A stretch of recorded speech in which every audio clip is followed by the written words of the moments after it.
Welcome to History for Sleep, where the past whispers and rest begins.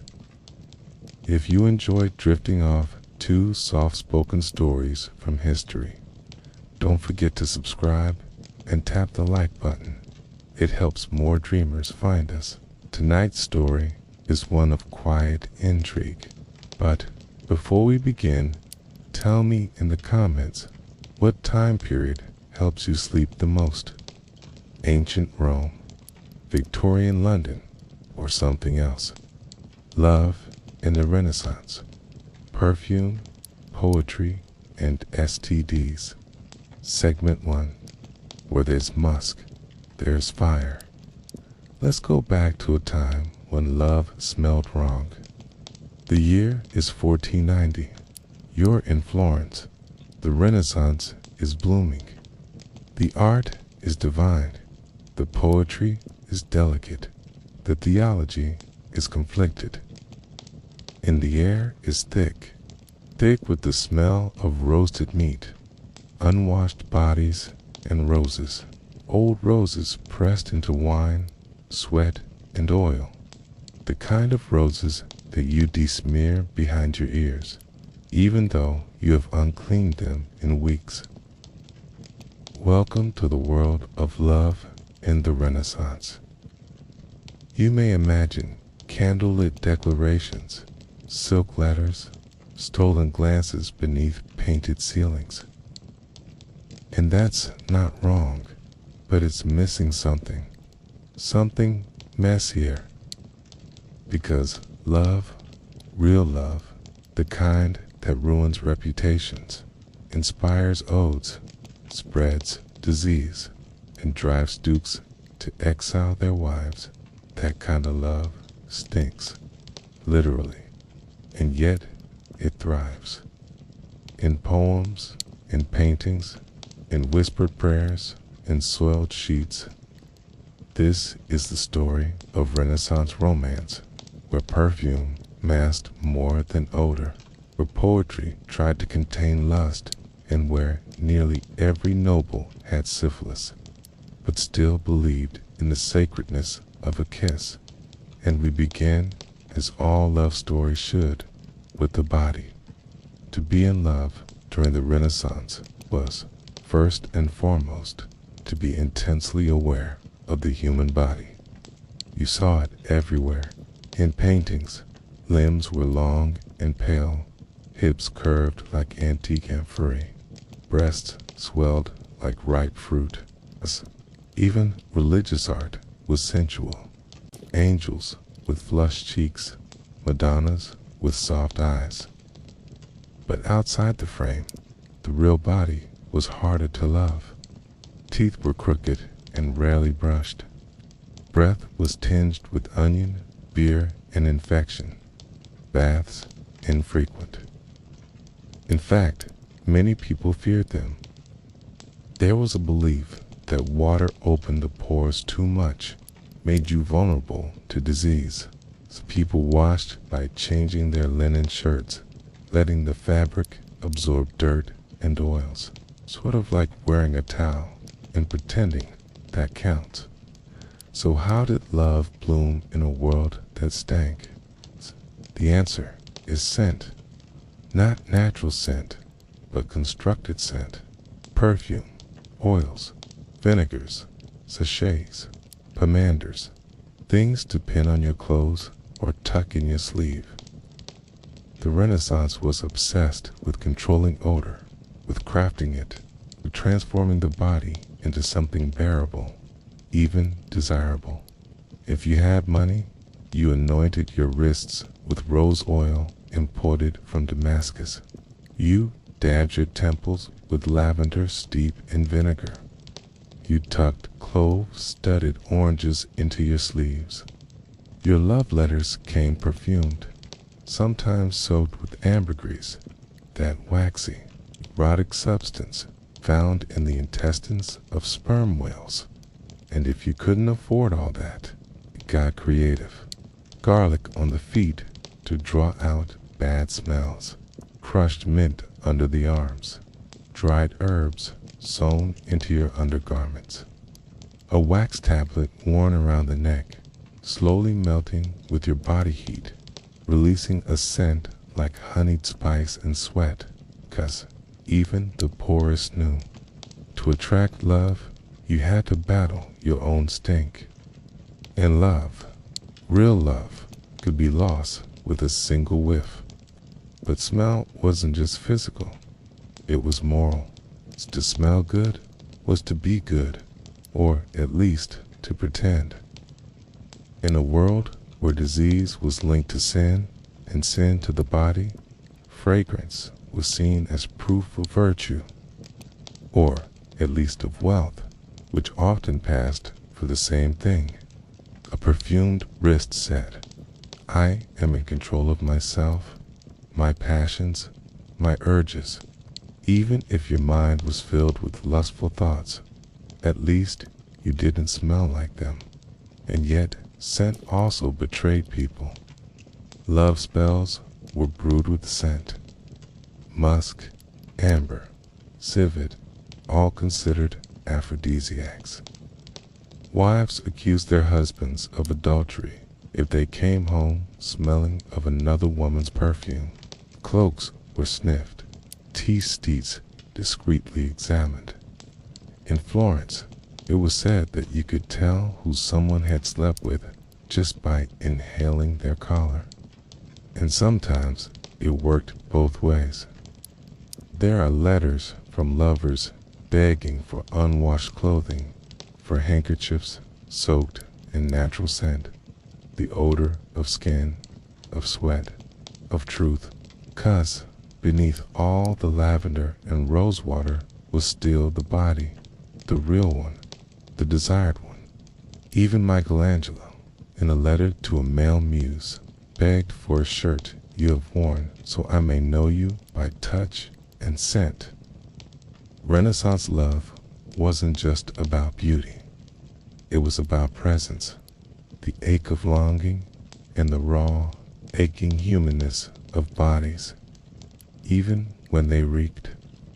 Let's step now into a Renaissance bedroom. There is no mattress, only a wooden frame and ropes with straw-stuffed pads.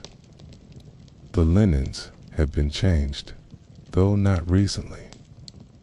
A faint scent of beeswax and herbs lingers. Maybe rosemary, maybe marjoram. The shutters are open. Candlelight flickers. Somewhere outside, a lute is playing. On the table, a carved comb, a silver box for oils, a small bundle of dried violets, a letter half burned. And somewhere in this room, there is tension. Maybe anticipation, maybe regret, maybe both, because love in this era is rarely clean. Even in marriage, affection is unpredictable. Husbands may sleep with chambermaids. Wives may take a lover during a husband's trip to France. Honor is important, reputation, everything. But desire, it doesn't care. And in the Renaissance bedroom, scent becomes language. Your lover knows what oil you use. They know the smell of your skin when you're happy, when you're frightened, when you've just left church, when you've just left someone else's room. Perfume becomes memory. It clings to sheets, to hair, to lips, and if you smell it again, even years later, you remember everything. The Renaissance didn't invent desire, but it did.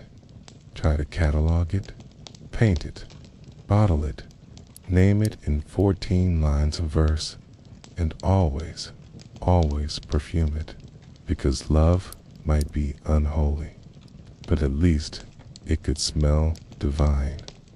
But let's not pretend too hard. It's a great unspoken partner in all Renaissance love affairs. Disease, syphilis, or the French disease, depending on who you blamed. tore through Europe like wildfire in the late 15th century. Some claimed it came from the New World. Others said it was punishment from God for Italy's debauchery. Either way, it left behind sores, madness, and tragedy. And yet, lovers kept loving. They just wore more scent. If your skin was rotting, you covered it in violet salves. If your breath betrayed your illness, you chewed cardamom. If your lover had weeping lesions, you lit more incense and kissed with more caution. Prayed harder, because desire doesn't die with health. It only changes shape. Many of the most passionate Renaissance love poems were written by people dying slowly of venereal disease. Their bones ached, their teeth fell out, but their longing didn't fade. If anything, it intensified. Because love in this era wasn't about health, it was about urgency. You never knew how long you had. So you loved quickly, deeply, messily, with your whole scented, sinful, fevered self. And so, in the warm rot of 1490s Florence, love bloomed. In alleyways and palaces, in letters and plagues, in lavender-scented gloves, in poems written in the margins of anatomy texts. It was rarely clean, rarely safe, but always, undeniably, human. Because to love in the Renaissance was to risk everything. Teeth in your nose. Segment 2. A sonnet for your neck. So, you're sweating, you're itchy, your linen shift is stiff with yesterday's grime, and your best bet at not smelling like rot is to rub crushed herbs under your arms and pray no one else notices the lice. It's not glamorous, it's not romantic, it's human, raw, fragile, hot. But here's the thing, in this same world of pus and perfumed gloves, of chamber pots and wilting roses, people were writing the most beautiful love poems you've ever heard. They were praising women as if they were angels, worshipping necklines like holy relics, writing verse so tender you'd swear they'd never touched anything dirty in their lives. They had syphilis in their bloodstream and lilac oil behind their ears, and still they spoke of love as if it were divine. So, how do we reconcile this? How did a world that stank so much sing so sweetly? That's where we're going next. Not to the bathhouse, not to the sick room, but to the page, to the parchment, to the lips of a poet, whispering your name in 14 lines of desperate, delirious longing.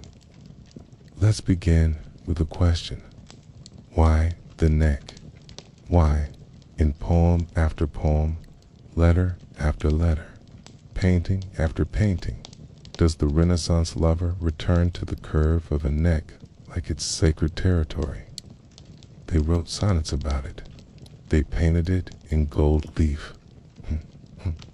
They scented it with rose oil and musk. A neck, to a Renaissance poet, was not just anatomy. It was an invitation, a suggestion, a secret passage to the sacred and the profane. And that is exactly where we're going. Segment 1 was about how people smelled in the Renaissance. Segment 2 is about how they spoke about it, how they wrote, how they praised, how they turned the body, especially the female body, into a kind of landscape, erotic, fragile, dangerous, divine. This is the story of how love was translated into verse, and how sonnets, silk, and necklines became the battleground for lust and longing. First, let's talk structure. The The sonnet is small, just 14 lines. Tight, elegant. It's the literary equivalent of a perfume bottle. Beautiful, portable, intoxicating. A teen. In the 15th and 16th centuries, it became the elite medium for expressing impossible, aching, often hopeless love. Petrarch perfected it. Shakespeare played with it.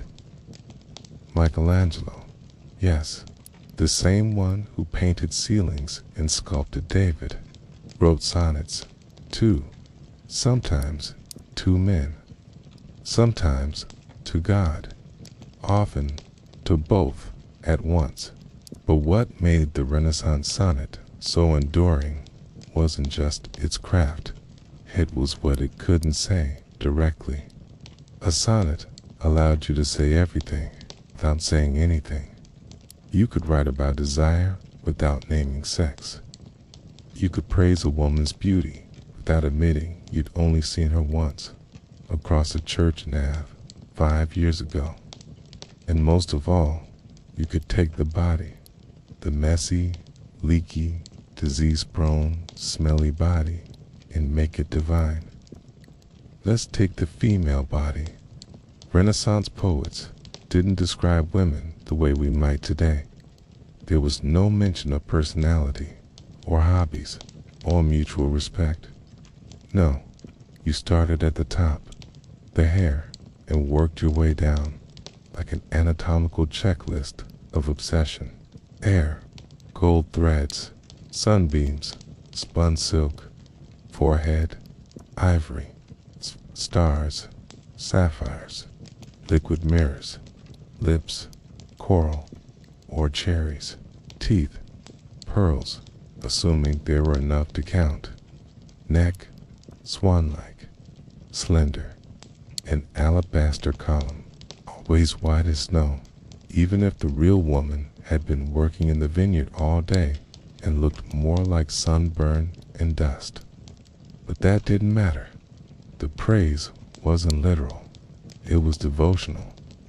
The beloved was transformed into an icon, not just admired, but worshipped. And here's the strange thing. The more unreachable she was, the better. Unconsummated love, longing without resolution, was the pinnacle of poetic virtue. The ideal woman was someone you could see but not touch, smell but never kiss, write about but never name. And the ideal man, a wreck, sleepless, hungry, pale, driven mad by desire, sometimes weeping, often praying, always writing. It was a strange kind of power dynamic. The woman held the power to destroy simply by existing. The man was destroyed willingly and wrote 14 lines about it, and then 14 more, and another 14. So why the neck? Because it was the site of tension.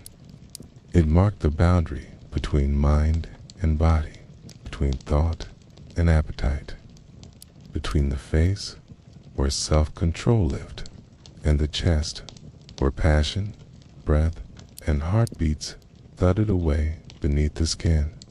The neck was visible, but rarely exposed, a site of restraint, a temptation.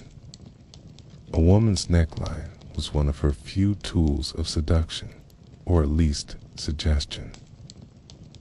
Necklines in the Renaissance fluctuated with fashion and morality. One decade they were high and stiff with lace, the next plunging and soft. But always, always, the neck remained a site of curiosity, because you couldn't just stare at breasts in public, but you could stare at the curve just above them, the shadow between throat and shoulder, the spot where a vein pulsed. Poets knew this. Painters knew it too. Botticelli's Venus doesn't bare her chest, but her neck, long, tilted, framed by that impossible waterfall of hair. It says, "Touch me." It also says, "You won't." And that was the entire point. Of course, not all lovers had access to painters, but many had access to ink. Letters, love letters especially, were vehicles of scent and poetry alike. They were sprinkled with phrases like, "My soul burns at the thought of your voice. Your handkerchief still lives against my chest. I would kiss your shadow if it fell across my floor." Some were written in code, others in tears. Some were sent with physical gifts. A sprig of rosemary, closeted pomander, velvet ribbon that still smelled like the back of her neck. These letters weren't merely correspondence, they were relics. And when the plague came, which it often did, these letters were burned to prevent infection. But not before they were kissed goodbye, sometimes by a gloved hand, sometimes by a weeping mouth, because the Renaissance believed that language had power, that to write "I love you" was not just romantic, but magical. And when a poem said, "Your scent haunts me," it wasn't metaphor, it was memory. And yet, let's not forget that poetry could lie. It could be used to seduce, to manipulate, to elevate a courtesan above a queen, or to ruin a reputation with a single rhyme. A well-placed sonnet could make a woman immortal. It could also get her exiled, or worse. In Florence and Venice, a scandalous poem might circulate through salons like wildfire. Poets were the influencers of the day, sharp-tongued, hyperverbal, devastatingly charming. A gifted poet could make a lover sound like a goddess. He could also imply she had syphilis without using the word once. It's power. And women, they wrote too, secretly, often. But they wrote. Veronica Franco, a Venetian courtesan, published love poems so fierce they made senators tremble. Spara Stampa penned lines that made the men she praised and the men she scorned equally obsessed with her. And Isabella di Mora, locked in a tower by her brothers, wrote verses of such raw beauty that her words outlived the walls that confined her. Poetry wasn't just pretty, it was survival, especially for women whose bodies were bought, sold, painted, prayed over, and too often discarded. To write was to claim something back, a name, a neck, a scent remembered. So the next time you read a Renaissance sonnet, pause on the line about the neck, or the wrist, or the breath.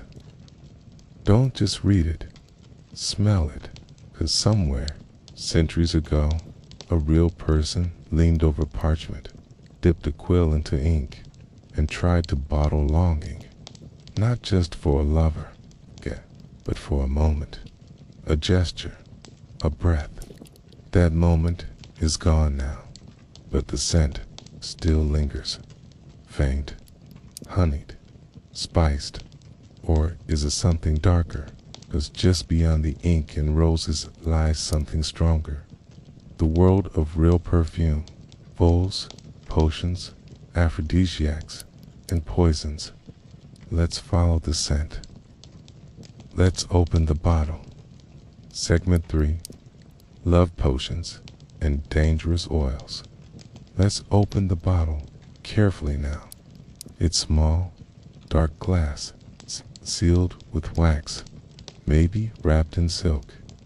It smells heady, old, a little sweet, a little sharp. There's something herbal underneath, something bitter. Is it rose or opium, a love potion or a poison? In the Renaissance, the two weren't always so different. Scent, like poetry, was more than just decoration. It was a language, a strategy, a form of power. And no one understood that better than the perfumers, the apothecaries, the herbalists, and the occasional witch working behind closed shutters. Because in a world that smelled like rot, smelling good was close to divine. To be fragrant was to be healthy, to be clean, to be rich or powerful or loved by the gods. But to be too fragrant, well, that could mean something else entirely. It could mean temptation. It could mean seduction. It could mean danger. Let's go there. Imagine stepping into a perfumer's workshop around the year 1500. There are bundles of dried herbs hanging from the rafters, bowls of crushed spices, glass vials filled with liquids in every shade of amber and blood. The room smells thick, not clean, but concentrated, resinous, spiced, almost religious. And in the center of it all, the still, a copper alembic, used for distilling essences. The perfumer is heating petals in oil, maybe rose, maybe violet, maybe the rare and far more expensive tuberose or jasmine brought from India or North Africa. In another pot, he's rendering animal fat because oil is precious. But fat carries scent, clings to skin, and when mixed with crushed flowers, spices, and heat, it becomes something new. A pomade, a solid perfume, a love charm. Now, let's talk about the base notes. The heart of every Renaissance perfume. You needed fixatives, substances that helped the scent last, and for that, the best ingredients were animalic. Let's start with musk, harvested from the gland of the male musk deer. It smelled raw, almost foul, but once diluted, it became deep, warm, sensual. It clung to skin like nothing else. Then there was ambergris, a waxy, floating lump expelled from the gut of a sperm whale. It smelled like the sea, like wood, like old leather soaked in sun, and it made everything else smell better. Civet came from the anal glands of a cat-like creature from Africa. Something rich, intoxicating, deeply sensual. These ingredients were expensive, exotic, strange, but they were also desirable because they mimicked the smell of the human body, not at its cleanest, but at its most animal, most aroused. The goal wasn't to cover up the body's scent, it was to amplify it, to blend with it, seduce through it. And then there were the potions, not perfumes to be worn, but elixirs to be drunk or rubbed, key, or slipped into someone's wine when they weren't looking. These Venus potions were popular among nobles and merchants alike. Some were sold by physicians, others by street sellers, others still by women who knew things, often labeled witches, midwives, or wise women, depending on the outcome. What did they contain? Sometimes innocent things, honey, saffron, cinnamon, wine. Other times, far more risky ingredients, Spanish fly, a powder made from crushed blister beetles, was one of the most famous. It caused irritation in the urinary tract, creating the illusion of arousal, but it was also toxic. In large doses, it could destroy the kidneys, kill. Then there were herbal aphrodisiacs, damiana, a shrub said to heat the blood, arc, from West Africa with stimulant effects, mandrake, hallucinogenic, and possibly deadly, but long believed to stir lust. And let's not forget opium, or belladonna, auric synth. Renaissance lovers walked a thin line between passion and poisoning, but they were willing to risk it, because in a world without tinder or soap, scent was how you seduced. You didn't whisper sweet nothings. You wore civet behind your ears and waited. But not everyone approved. In fact, wearing too much perfume could be seen as a moral failure. Religious reformers, particularly in Protestant regions, warned against sensual scents. They claimed perfumes inflamed the flesh, corrupted the spirit, and lured good Christians into sin. To them, perfume was vanity bottled. Catholic elites didn't always agree. The church loved incense, after all, but even in Rome, too much scent on a woman could ruin her. It marked her as a courtesan, a temptress, someone who used her body instead of guarding it. Still, the courtesans knew what they were doing. Venetian high-class sex workers wore layers of scent, not just for allure, but as a defense against disease. They believed strong perfumes could purify the air, protect the body, and confuse the senses of their clients. The richer the scent, the safer the misdeed. But perfume wasn't always about seduction. Sometimes it was about survival. The Renaissance still believed in miasma theory.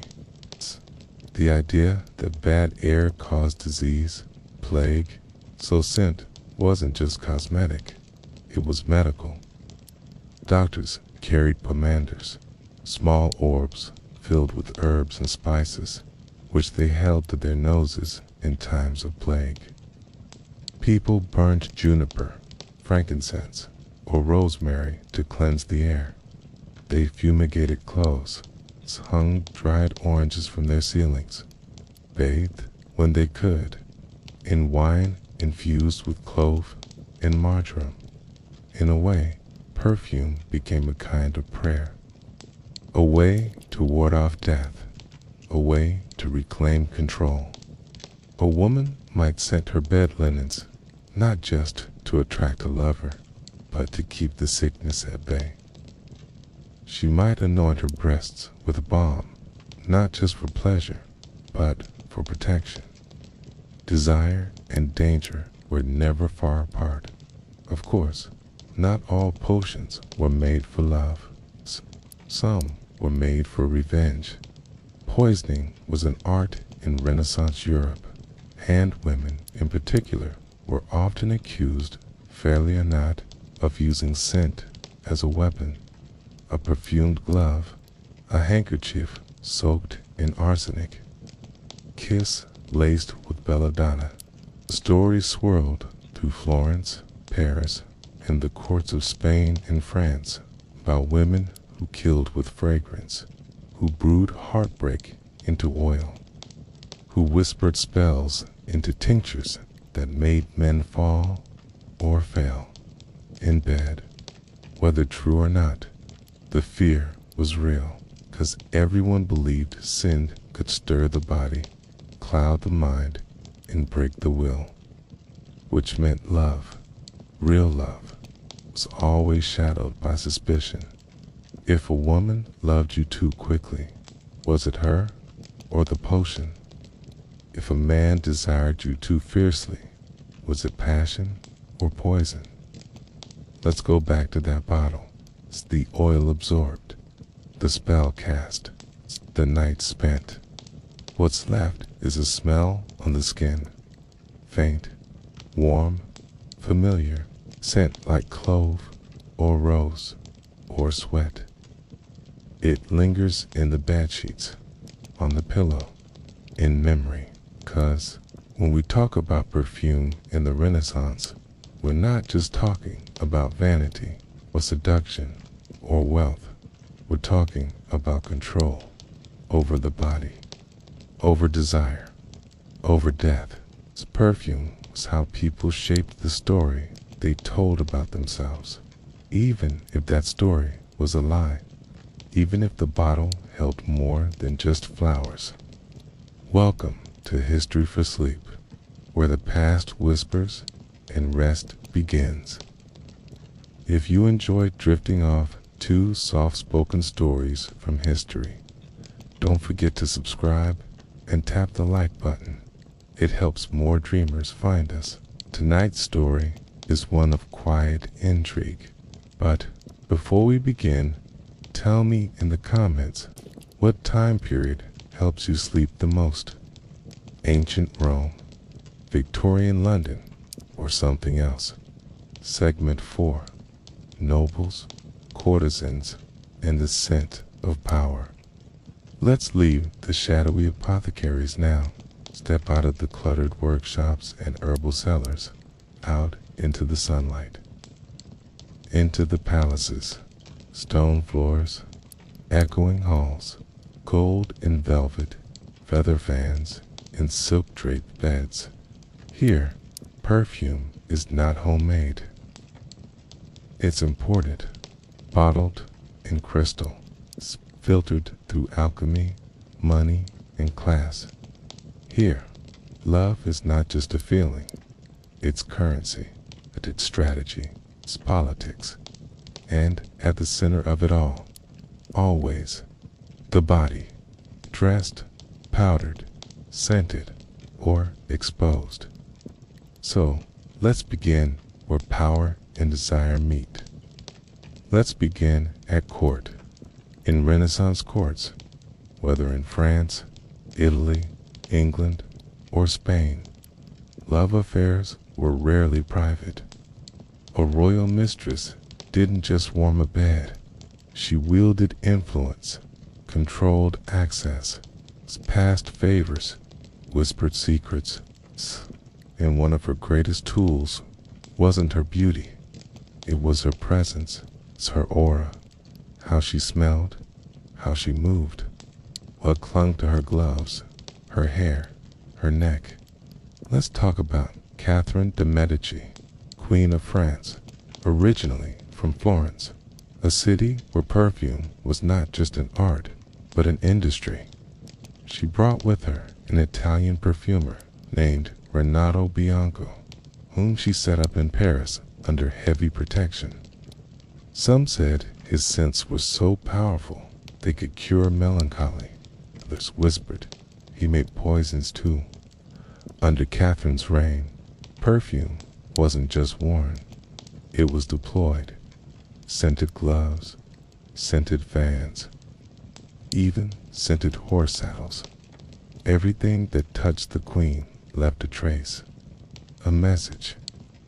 A woman could walk into a room before she entered it, her perfume announcing her long before her voice did. There's a legend, shadowy, unproven, deliciously creepy, that Catherine had gloves made for Jeanne d'Albret, Queen of Navarre, political rival, and mother to the future King of France. They were perfumed, luxurious, a gift, and shortly after receiving them, Jeanne died, possibly poisoned, some said, by the very gloves she wore. Could it be? Were her palms stained by civet and arsenic? Historians argue over it, but the rumors stuck, because in the Renaissance, scent was never neutral, could seduce, heal, but also kill. The glove itself was a double symbol of status, of touch, okay? To perfume, it was to weaponize intimacy. But it wasn't just queens who understood the language of scent. Enter the courtesans, especially in Venice, where love and power wove a Baroque dance along the canals. Class sex workers, like the famous Veronica Franco, weren't hidden or shamed. They were educated, well-dressed, and often wealthier than the noblemen who visited them.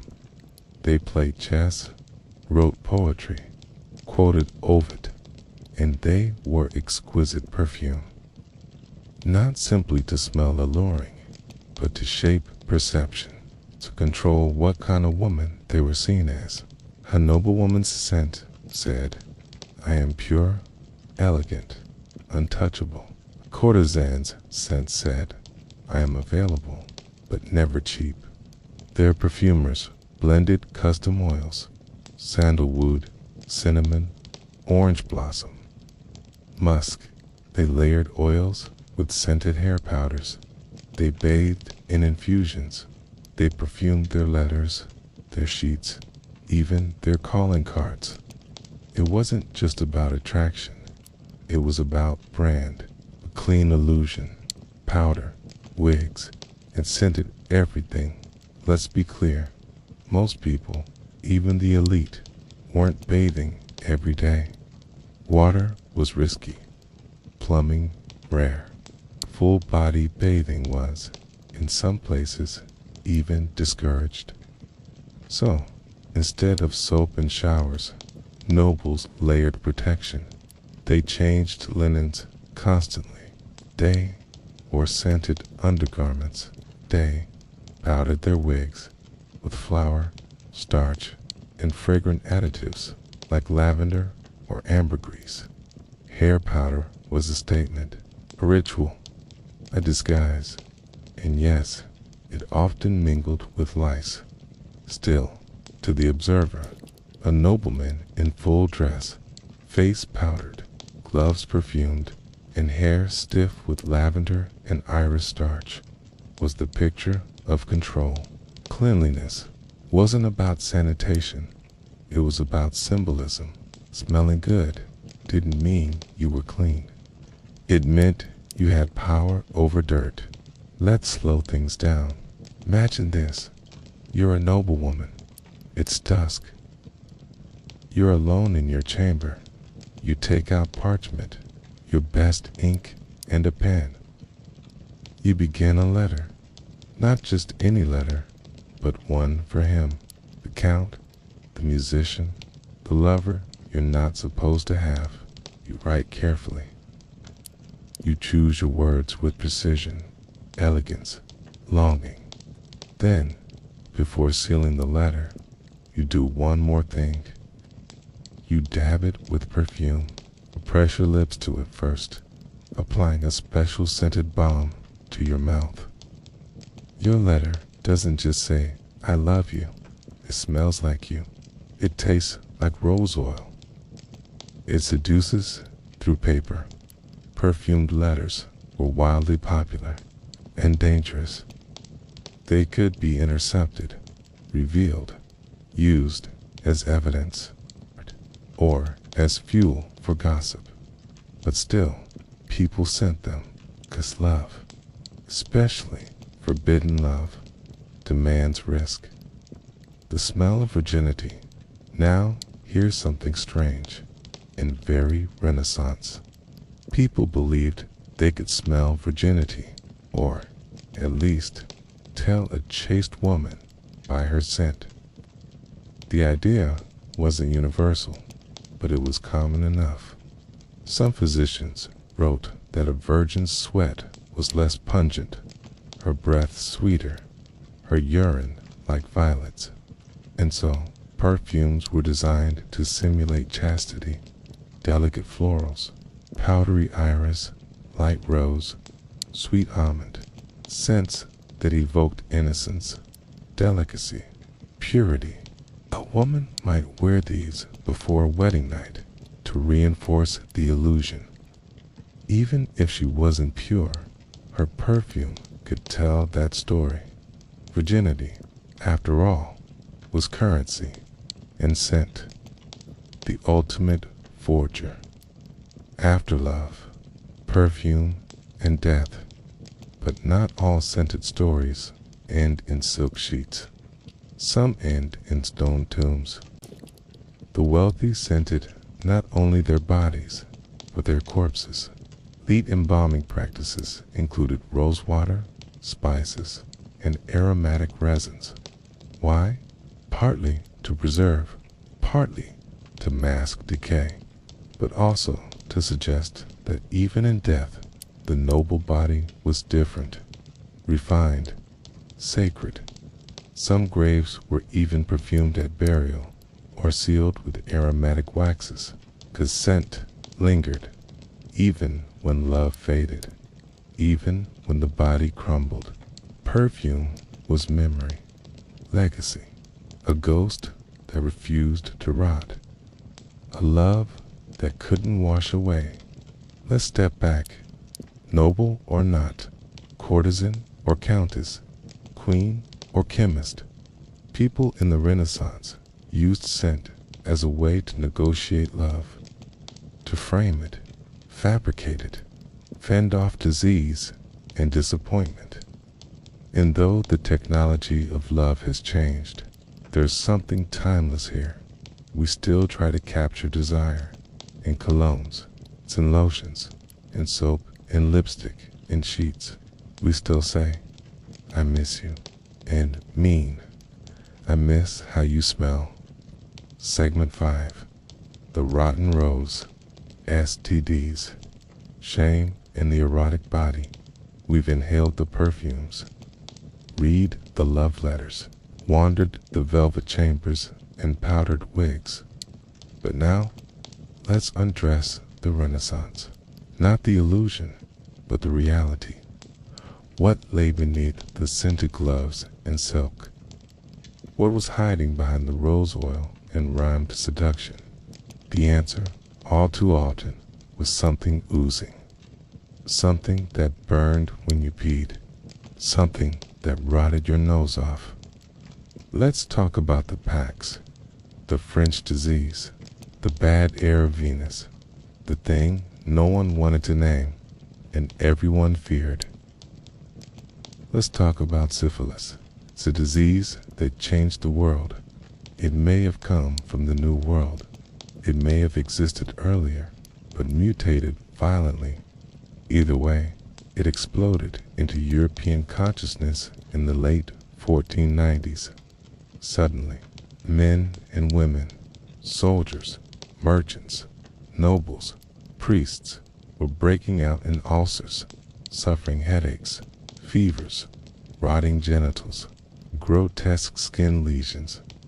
Some lost their noses, others went blind, some descended into madness. And worst of all, it was sexual. It came from love, or something close enough to it, which meant it wasn't just a disease. It was moralized, a punishment, a shame, a secret.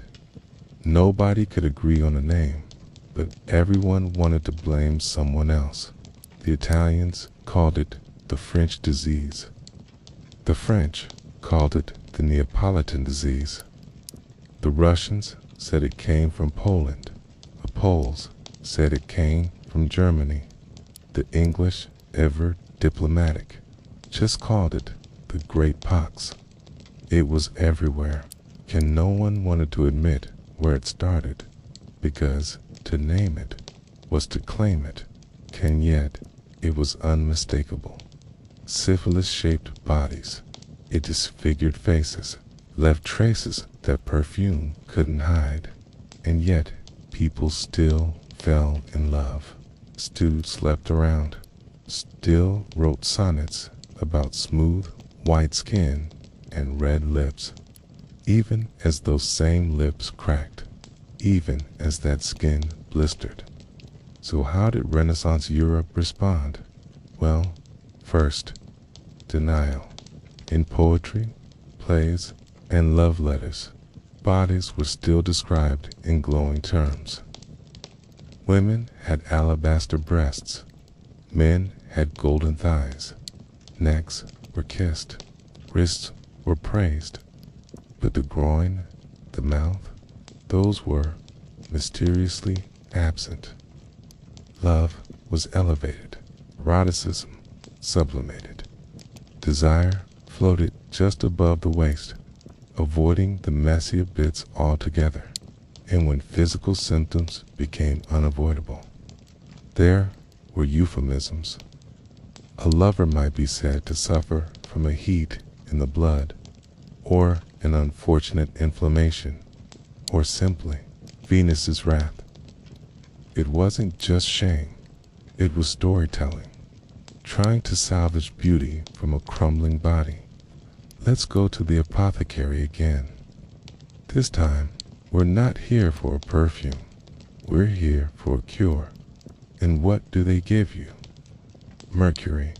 Yes, mercury, the heavy metal, the toxic element, applied as a salve, rubbed into sores, taken as pills, or even inhaled as vapor in mercurial steam baths. There was a saying at the time, a night with Venus, a lifetime with Mercury. It wasn't far off. Mercury might reduce symptoms, but it also poisoned the patient. Teeth fell out, gums bled, nerves burned. Other treatments included guaiac wood from the Americas, boiled into teas, bloodletting to balance the humors, K restrictions, including no wine, no spices, no sex. None of it really worked.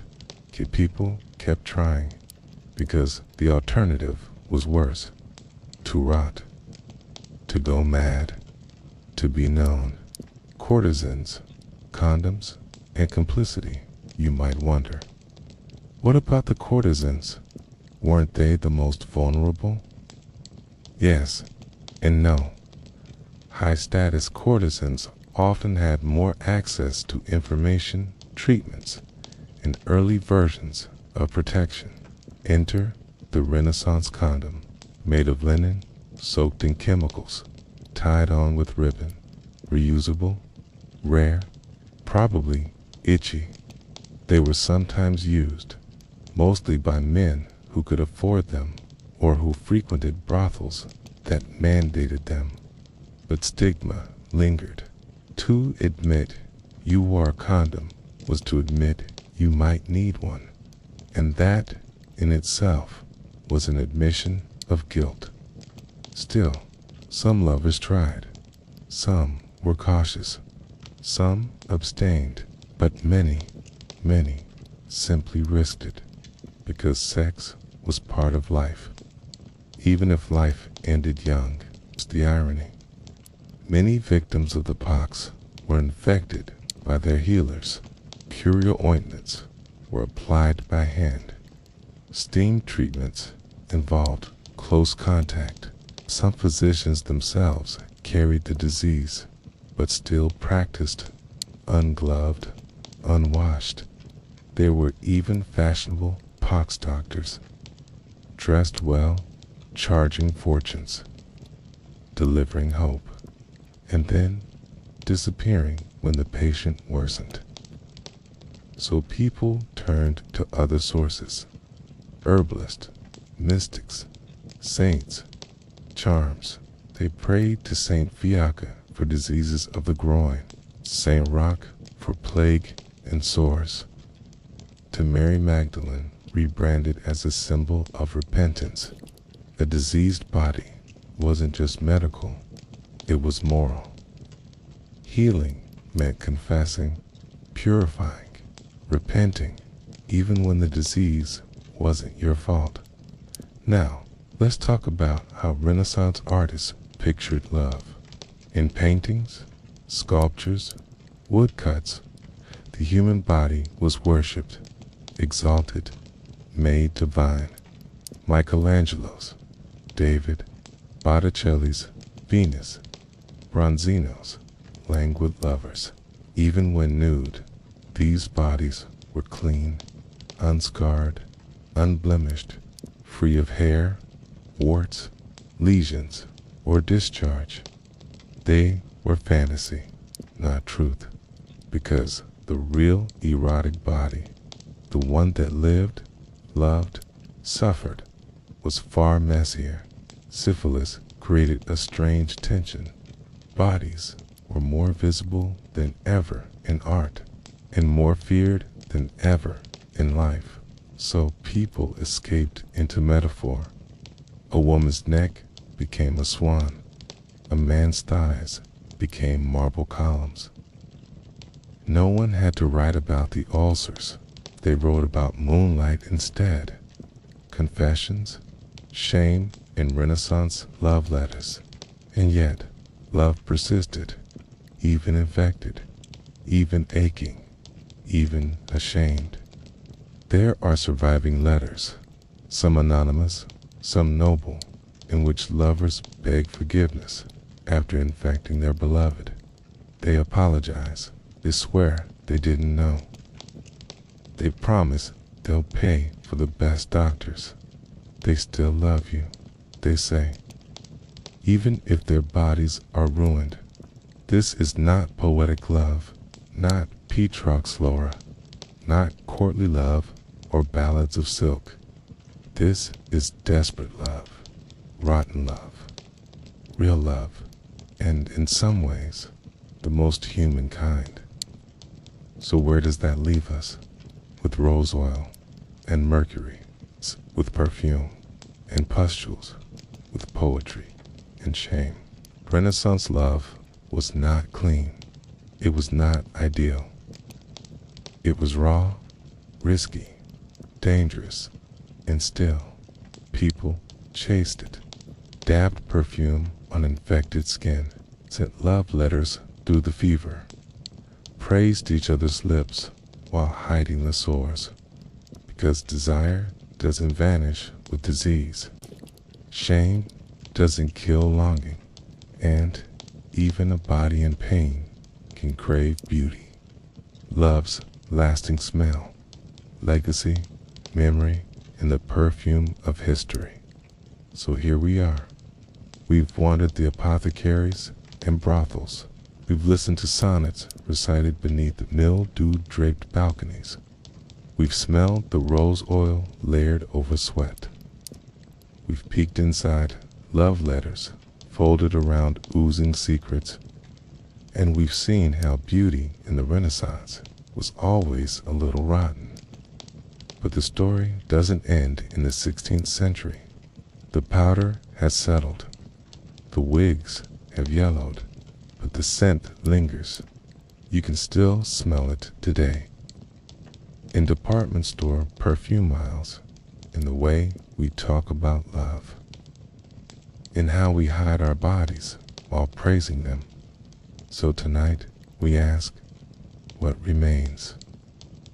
What did Renaissance love leave behind? In our beds, in our art, in our closets. Let's follow the smell. Bottled ghosts, perfume as historical memory. Walk into any perfume shop today, and you'll find names like Fleur de la Nuit, Venus de War, Renaissance. They whisper of mystery, decadence, romance. But what are you really spraying on your neck? Sometimes, history. Many modern perfumes still use ingredients the Renaissance adored. Civet, originally scraped from a cat's anal glands. Ambergris, vomited up by sperm whales. Musk, once extracted from the glands of deer. Today, they're usually synthetic, but the associations linger. And every time we dab scent behind our ears or onto our wrists, we reenact an old ritual. The Renaissance lover did the same thing.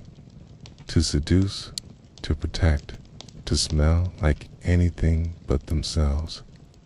It wasn't just about scent. It was about identity. You weren't born beautiful. You became beautiful with the right fragrance, the right powder, the right words. And we still do this. We choose a signature scent. We give perfume as a romantic gift. We inhale someone's pillow after they leave. Love has always smelled like something. We just don't always know what. Let's listen again to the words they used. All those breathless sonnets, those metaphors comparing a lover's breath to cinnamon or their sweat to spring rain.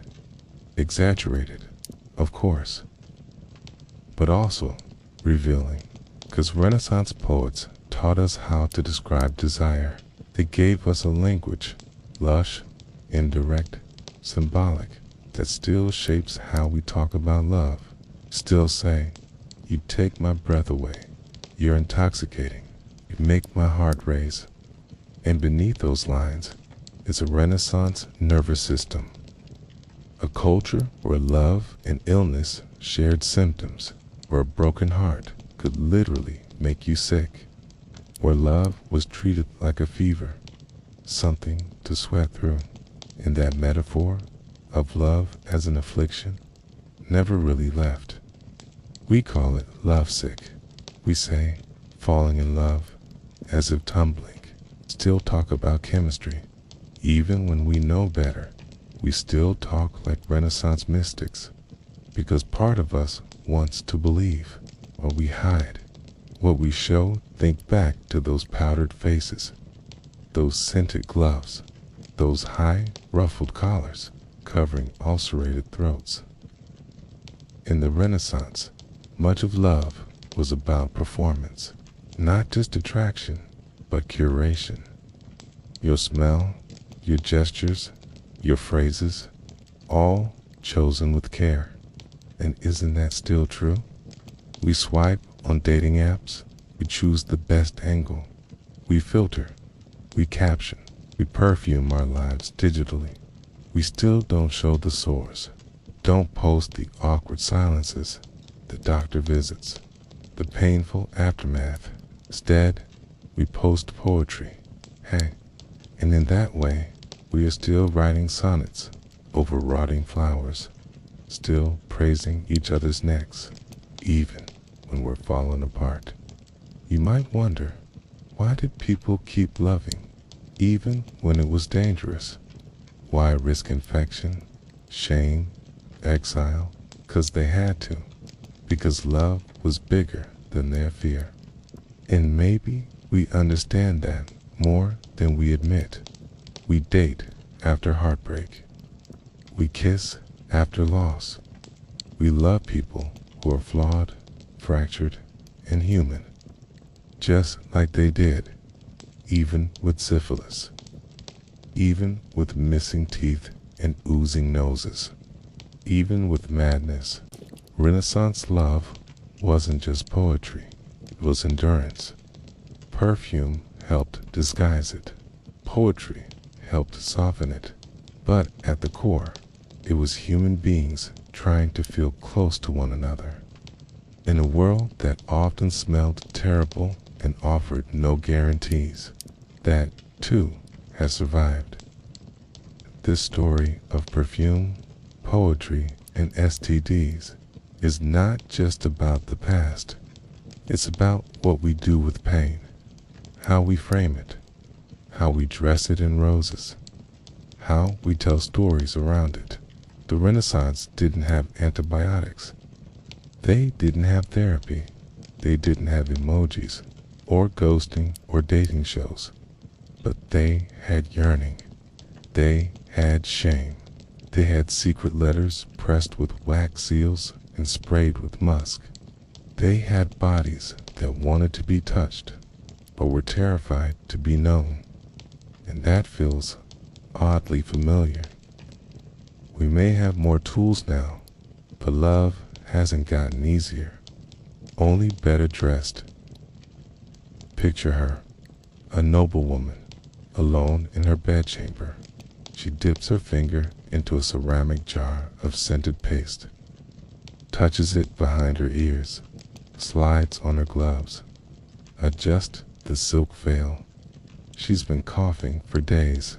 There's something wrong with her tongue, but tonight she smells like violets. Picture him, a poet, sitting by candlelight, his lips cracked, his joints ache. Your skin is a field of lilies. Your voice is a balm. Let me die loving you. Now, picture us. We spray our wrists. We write our texts. We hope, even when we know better. Because the Renaissance isn't over. Not really. It lingers, like perfume, like memory, like the ghost of someone who once made your heart race. Still beautiful, still a little rotten, still worth loving anyway.